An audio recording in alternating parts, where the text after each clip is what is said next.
হিসাব ইয়াম্মি এত স্বাদ কে ওকে সেই সাথে সাথে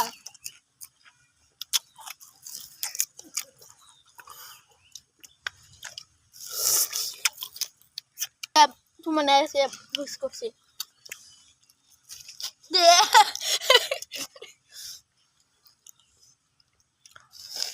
এটা সেই স্বাদ হবে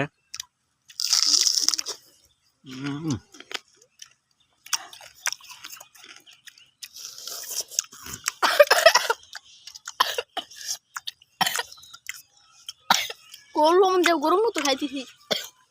স্বাদ হবো না আবার কিসের মতো ঘাস গরুর মতো ঘাস গরুর মতো খাইতেছি স্বাদ হবো না এটা ইয়াম্মি মহিষের মতো খায় এটা মহিষের চুরি করা জিনিস খা উলগা